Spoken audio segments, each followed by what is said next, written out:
नमस्कार साथियों, गणित की इस कक्षा में आप सभी का स्वागत है। आज एक बार फिर हम घातांक के बारे में बात करने वाले हैं। घातांक के बारे में कुछ बातें हम पिछले पाठ में, पिछली कक्षा में कर चुके हैं और आपको मैंने कुछ अभ्यास करने को कहे थे। घातांक का अर्थ हम समझ चुके हैं।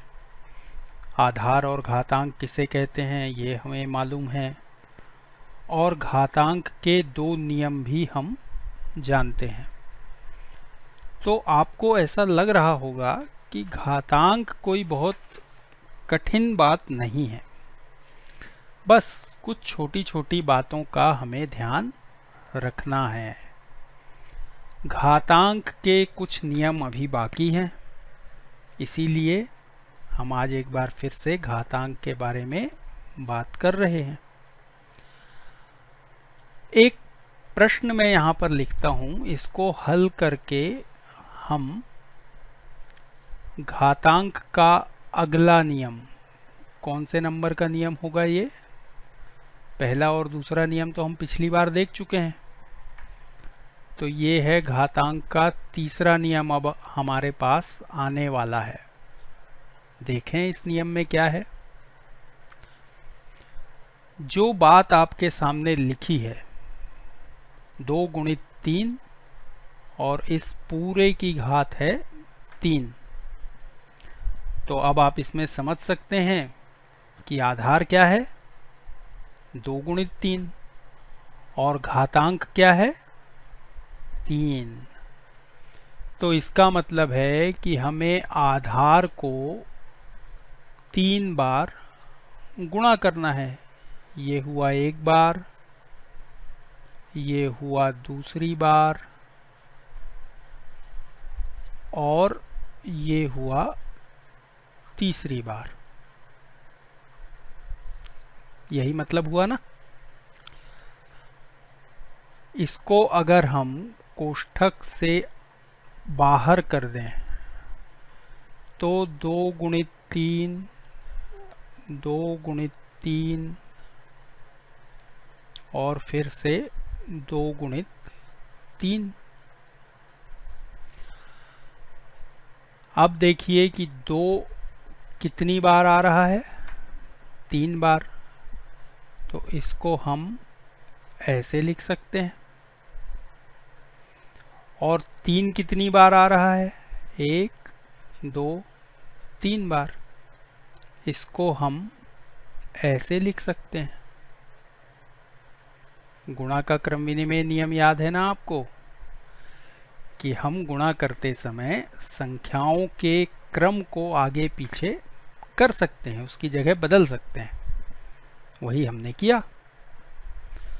तो अब इसका मतलब क्या हो गया कि 2 का गुणा हो रहा है 3 बार और इसके बाद 3 का गुणा हो रहा है 3 बार। यही मतलब हुआ ना। अब इसका यहाँ से कोई संबंध है क्या? इन दोनों में कोई बात दिख रही है? कोई खास बात दिख रही है? देखिए यहाँ पर आधार था 2 गुणित 3। आधार में 2 संख्याओं का गुणा था और जो घातांक था वो भी एक संख्या थी। घातांक तो एक संख्या होगी ही। तो जो घातांक बाहर था वही घातांक पहले आधार में भी लगा यहाँ पर, और वही दूसरे आधार पर भी लगा। तो अगर कोई संख्या 2 संख्याओं का गुणनफल हो तो उसके घातांक को हम इस तरह से लिख सकते हैं। ऐसा हमें अंदाज हो रहा है। अब ऐसा हमेशा होगा क्या? एक उदाहरण और लेकर देखते हैं। यहाँ पर अब हमारे पास संख्याएं हैं 5 गुणित 7। और इस 5 गुणित 7 की घात है 4। अब जरा इस काम को मन में करके देखिए। अगर हम इसको बार बार लिखेंगे तो फिर घातांक समझने का फायदा क्या हुआ। इस सवाल में लिख लेते हैं, लेकिन अब इसके बाद के सवाल में ये काम आपको मन में करना पड़ेगा। तो यहाँ पर क्या होगा, 5 गुणित 7 को हमें कितनी बार लिखना है, 4 बार। एक बार हुआ, ये 2 बार हुआ, फिर ये 3 बार हुआ, और फिर ये 4 बार हुआ। अब हम दूसरी लाइन बिना लिखे सीधे सीधे तीसरी लाइन पर आ सकते हैं। यहाँ पर हमने ये जो बात लिखी थी, इसको लिखने की ज़रूरत है क्या कोष्ठक खोलकर? मेरे ख्याल से तो नहीं है। तो यहाँ पर हमने देखा कि 5 कितनी बार आ रहा है, 5 आ रहा है। यहाँ पर हमें 5 मिलेगा 4 बार, 1 बार, 2 बार, 3 बार और 4 बार। और ऐसे ही हमें 7 भी मिलेगा 4 बार। 7, 7, 7 और 1 बार और 7। इसका मतलब हुआ फिर वही 5 की घात 4 और इसके बाद गुणित और इसके बाद 7 की घात 4। देखिए इस 5 में यह घात लग गई और इस 7 में भी यही घात लग गई। हुआ ना ऐसा? तो ये जो बात हो रही है ये इस बार भी हुई, ऐसा ही इस प्रश्न में भी हुआ था और ऐसा ही यहाँ भी हुआ। तो यही तो है घातांक का तीसरा नियम। इस तीसरे नियम को हम ऐसे लिख लेते हैं, a गुणित b की घात यदि m हो तो इसका मतलब होता है a की घात m गुणित b की घात m। तो ये जो बात आई ये है घातांक का तीसरा नियम। बात समझ में आ गई ना? अब इस तरह से आप कई सवाल हल कर सकते हैं। एक बात और, जितने भी नियम आ रहे हैं उनमें हम बाएं पक्ष से, पक्ष तो आपको याद होगा, समीकरण के बारे में हम पढ़ चुके हैं। बराबर के पहले जो है वो बायां पक्ष है और बराबर के बाद जो है वो दायां पक्ष है। तो अगर हमें ज़रूरत हो तो हम इसके बदले ये लिख सकते हैं, और अगर हमें ज़रूरत हो तो हम इसके बदले ये भी लिख सकते हैं। दोनों तरफ से ये नियम काम करता है। ये नियम दोनों तरफ से काम कर सकता है। घातांक का हर नियम दोनों पक्षों से काम कर सकता है। तो अब हम थोड़ा अलग काम करके देखते हैं। दाएं तरफ से बाएं तरफ चल के देखते हैं। अभी तक तो हम बाएं तरफ से दाएं तरफ चल रहे थे। अब जबकि हमको नियम पता चल गया है तो हम दाएं से बाएं चल के देखते हैं। हमारे पास एक संख्या है 77 की घात 3। 77 की घात 3। अगर हम इस 77 के गुणनखंड निकालें तो 77 में अभाज्य गुणनखंड निकालना याद है ना आपको? किससे भाग जाएगा बताइए? 7 से। और 7 से कितनी बार भाग जाएगा? 11 बार। और इसके बाद आएगा ये। तो 77 की घात 3 को हम क्या लिख सकते हैं? 7 गुणित 11 की घात 3, है ना? तो अगर इसको ऐसा लिखें तो इसका मान कितना आएगा? 7 की घात 3 गुणित 11 की घात 3।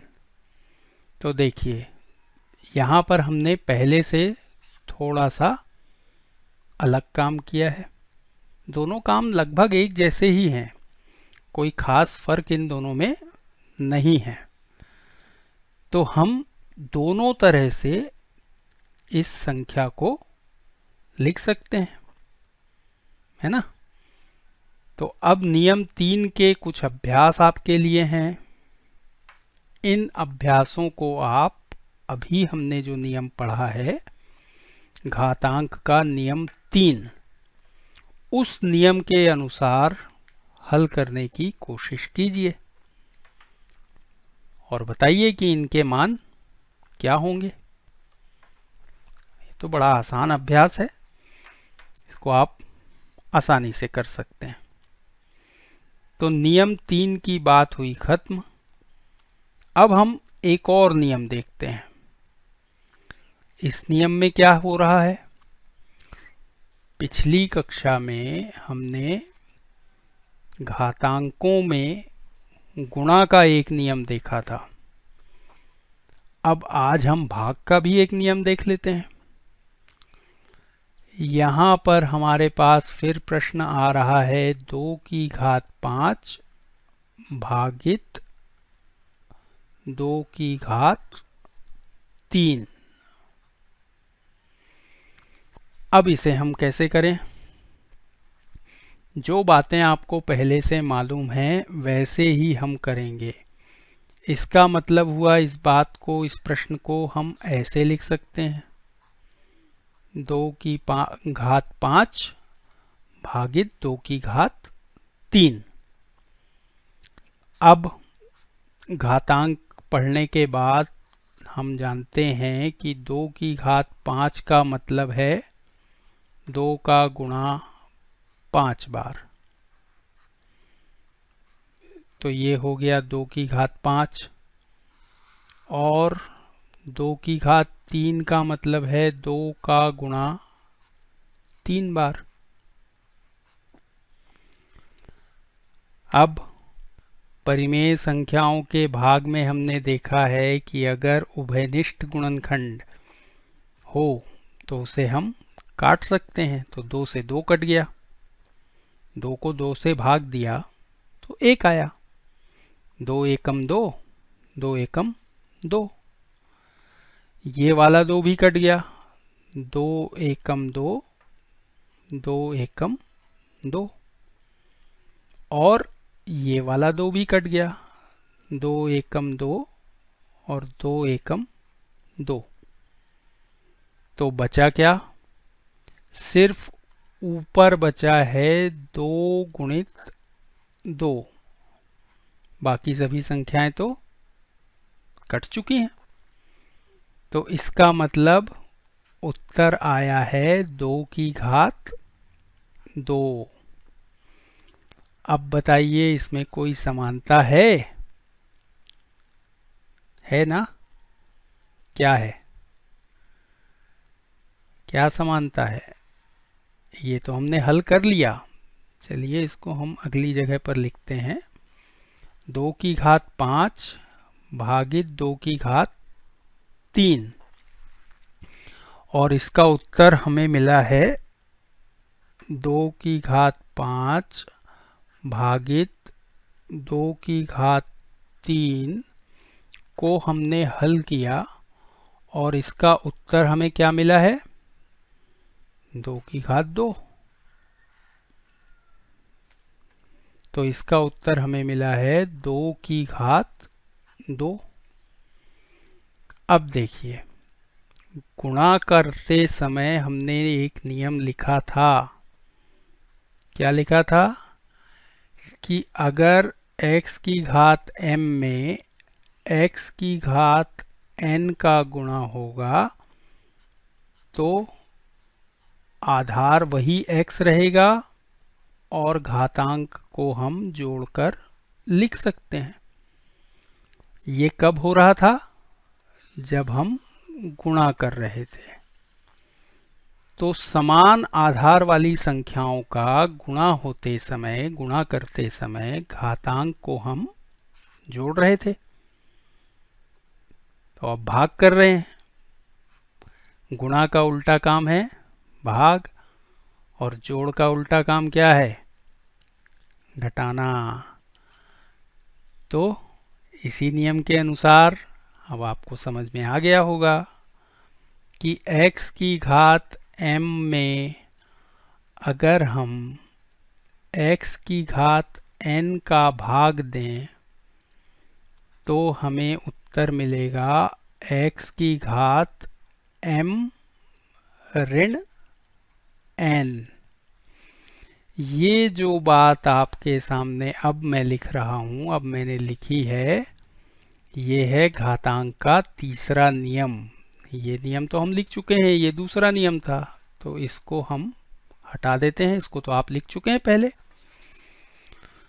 तो ये जो नया नियम आया, ये घातांक का तीसरा नियम है। x⁻m भागित x⁻n बराबर x⁻m-n। इसको आप लिख लीजिए। क्या नियम है ये? x⁻m भागित x⁻n का मान होगा x⁻m-n। ये है घातांक का तीसरा नियम। लिख चुके आप?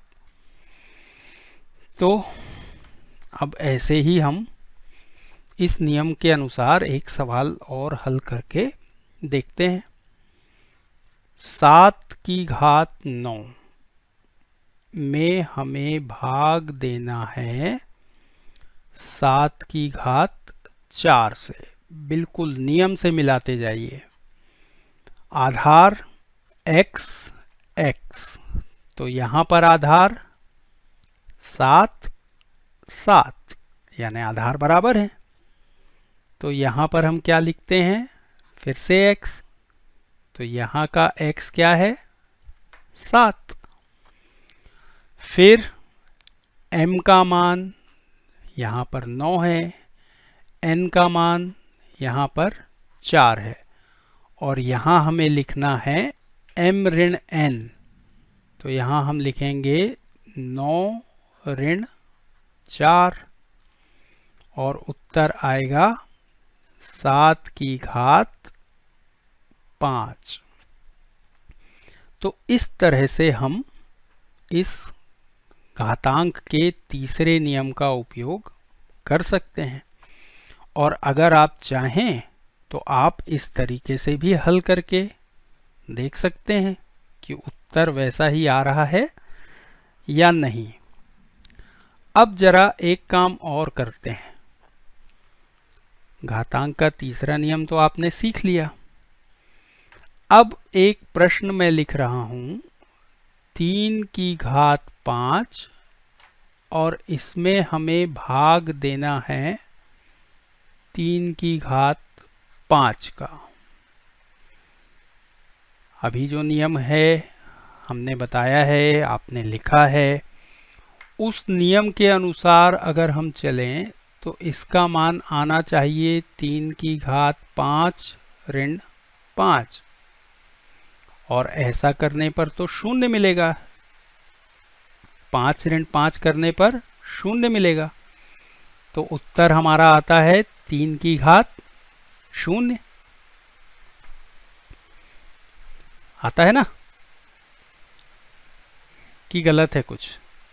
एक बार देख लीजिए ध्यान से। 3 की घात 0 हमें मिलता है। अब इस 3 की घात 0 का क्या मतलब है, इसका पता लगाने के लिए एक बार हम फिर इस तरीके से सवाल को हल करके देखते हैं, है ना? किस तरीके से? इस तरीके से एक बार फिर हम सवाल को हल करके देखते हैं। तो देखिए क्या हो रहा है। इसी सवाल को हम एक बार फिर हल कर रहे हैं।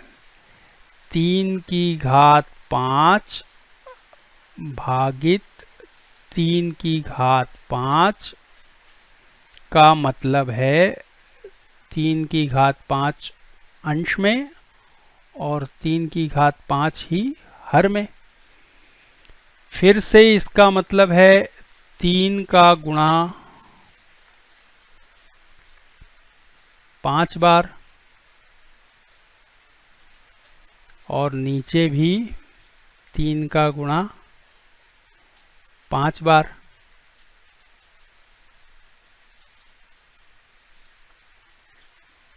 अब क्या होगा? 3 एकम 3, 3 एकम 3,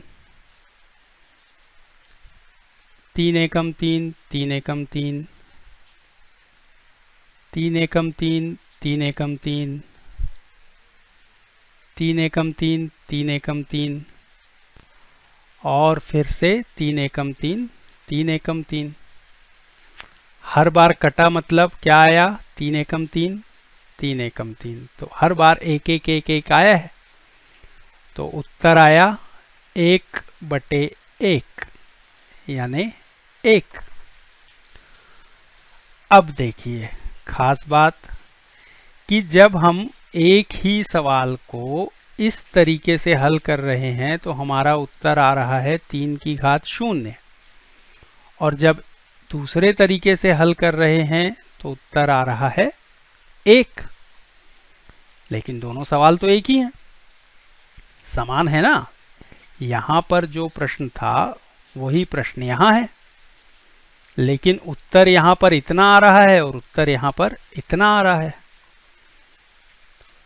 क्या ये दोनों उत्तर बराबर हैं? हाँ, यही तो मैं आपको बता रहा हूं कि यहां पर हमें मिला 3 की घात 0 का मान हमें मिला 1। मतलब अगर हम 3 का 0 बार गुणा करें तो हमें 1 मिलेगा। ये बात क्या किसी और संख्या के लिए सही होगी? अब इस काम को आप करके देखिए। 4 की घात 7 भागित 4 की घात 7। इस प्रश्न को आप इस तरह से दोनों तरह से बनाकर देखिए, तब आपको पता चलेगा कि ये बात हमेशा सही है या नहीं। मैं तो जानता हूं कि ये बात हमेशा सही है, इसलिए मैं आपको बता दे रहा हूं घातांक का चौथा नियम, x की घात 0 बराबर 1। मतलब ये हुआ कि कोई भी संख्या हो, चाहे छोटी से छोटी या बड़ी से बड़ी, अगर उसका घातांक 0 है तो उसका मान 1 ही आएगा। तो अब आप फटाफट बता सकते हैं। क्या बता सकते हैं? 5 की घात 0 बराबर 1, 1000 की घात 0,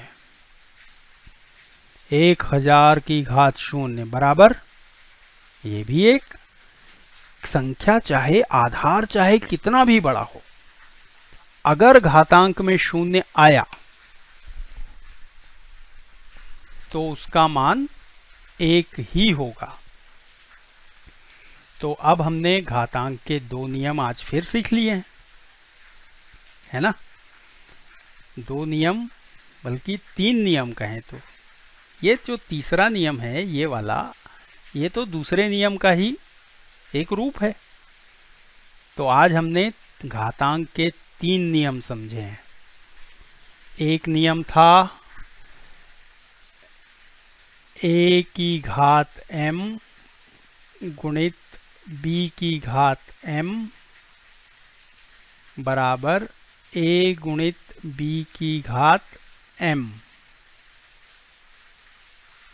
अब देखिए, पहले मैंने शायद उल्टे रूप में लिखा था। पहले मैंने इसे बाएं पक्ष में लिखा था, इसे दाएं पक्ष में लिखा था, लेकिन मतलब एक ही है। और एक नियम हमने और देखा कि x की घात m भागित x की घात n बराबर x की घात m ऋण n। देखिए, x हो चाहे a हो, अक्षर संख्याएं हैं तो हम कहीं x मान लेते हैं, कहीं a मान लेते हैं। दोनों तरह से हम सवालों को लिख सकते हैं, नियम को लिख सकते हैं, ठीक है। तो इसमें कोई घबराने की बात नहीं है कि हमारी किताब में कहीं x की घात m लिखा है, कहीं a की घात m लिखा है। दोनों जगह पर x कोई संख्या है, m कोई संख्या है, या a कोई संख्या है और n कोई संख्या है ना। अक्षर संख्याओं का उपयोग हम नियमों को छोटे रूप में याद रखने के लिए करते हैं ज्यादातर, है ना। तो इससे कोई डरने की बात नहीं है। तो अब नंबर आया आपके अभ्यास का। आज जो नियम हमने पढ़े हैं उनके आधार पे आपके लिए अभ्यास के कुछ प्रश्न यहाँ पर मैं दे रहा हूँ। इन प्रश्नों को हल कीजिए, ऐसे और प्रश्न बनाकर हल कीजिए। कहाँ पर कौन से नियम का उपयोग होगा ये आपको समझना है, और उस जगह पर उस नियम का उपयोग करके उत्तर बताना है। तो इन प्रश्नों को आप लिखिए। तब तक मैं आपको ये बताते हुए कि अगली कक्षा में हम फिर किसी और विषय की बात करेंगे, आपसे विदा लेता हूँ। नमस्कार।